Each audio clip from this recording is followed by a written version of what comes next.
musharaxa madaxweyne ku-xigeenka xisbiga mucaaridka wadani Maxamed Cali oo Cabdi oo maanta shir jaraa'id ku qabtay magaalada Boorama oo ay weheliyaan saraakiisha xisbigaasi ayaa waxa uu cambaareeyay dib u dhac ku yimiday doorashadii maayirka iyo ku-xigeenka degmada Boorama oo maanta dib loo dhigay wuxuuna xukuumadda iyo wasaaradda arrimaha gudaha ugu baaqay inay caddeeyaan sababta keentay in dib loo dhigo doorashadii maayirka iyo ku-xigeenka degmada Boorama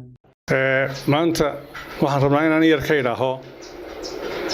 bisha 31keedii May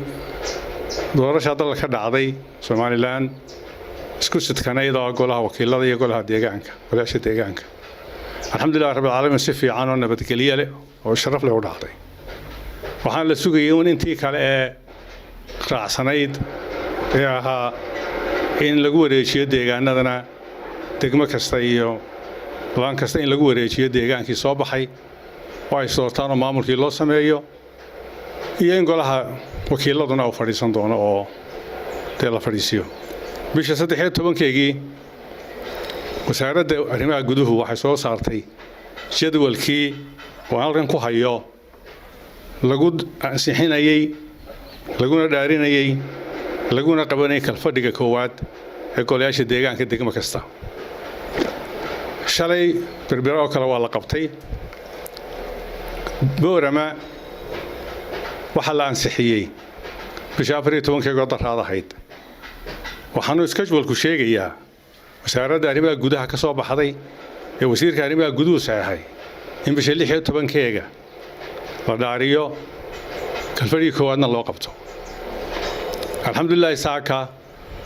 si nabadgelyo golihii deegaanka oo 13 waxay yimaadeen xarunta dawladda hoose oo jooga barasaabka gobolkuna xisbiyada iyo mas'uuliyiin kalena ay goobjoog ka ahaayeen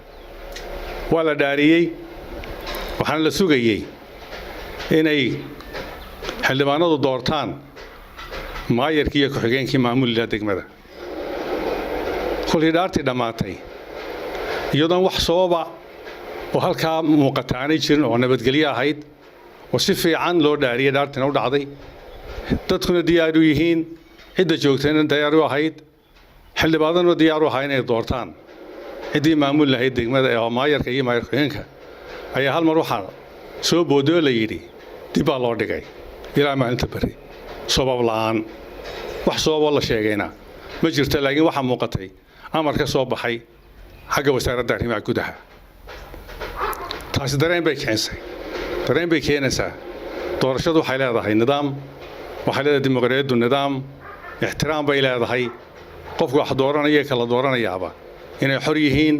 meesha lagu dooranayo iyo sida loo dooranayaaba ma aanan fahmin sababta halkeen markii loo yiri dib baa loo dhigay waa in la ixtiraamaa dareenka shacabka iyaga soo doortay golayaasha deegaanka xildhibaanada 13 Boorama dadka soo doortay xildhibaanaduna xaq bay u leeyihiin inay doortaan cid ay rabaan ma ha dawladdu inay soo farageliso wax xorriyad iyaga is dooranaya qofkay doonaan bay dooranayaan lagu qasbi maayo ciidanay rabin in doorta la yiraaho sababta dib loogu dhigay kulli gobolka iyo degmadaba dareen bay kicisay waxaan la wadaaganaa ummadda Soomaaliland arrintaasi oo aan shalayna dhicin maanta degmo kale ka dhicin waxay degmada Boorama kaligeed uga dhacday ee sabab la'aan loo dhigay dib la yiraahdo loo dhigo ma aanan fahmin sharaxadeeduna waxay khusaysaa ka bixin sababtaasi oo dadka qancisa waxaanu ka rabnaa wasaaradda arrimaha gudaha waxaanu rajaynaynaa waanu ixtiraamanaa haddii mar dib loo dhigo dawladda waan ixtiraamanaa iyo go'aan ka soo baxay laakiin dareen baa nagu jira qareen mayna dareenka nagu jira waxaan rajaynaynaa in arrintaasi aanay keenin wax ka duwan xorriyadda xildhibaanadu bari isku dooran doonaan iyo waqtiga is dooranayaan oo la yiri oo barasaabku cayimo yiri 9 subaxnimo saaka dhowr jeer baa dib loo yar dhigay markii hore 8 la yiri markii dambana ilaa 10 bay qaadatay waxaan rajaynaynaa in laga ilaaliyo dalka inta kalena oo jadwalka lagu socdo waxa loo soo saaray jadwalka halkaan ku hayo in lagu dhaqmo oo la ixtiraamo haddii kale waxa weeyaan qofka sidoo doonu yeelaya haddii wasaaradda arrimaha guduhu jadwalna soo saarto laguna dhaqmi waayo waxa weeyaan taasi nidaamkaasi annagu fahmi mayno xisbi ahaanna fahmi mayno gobol ahaanna fahmi mayno Somalilandna la fahmi maayo wadalku fahmi maayo waanaanu diidanaa waxaan leenahay war jadwalka iyo nidaamka iyo xorriyadda lagu dhaqmaan leenahay waxaan rajaynaynaa bari toole inaan wax faragelina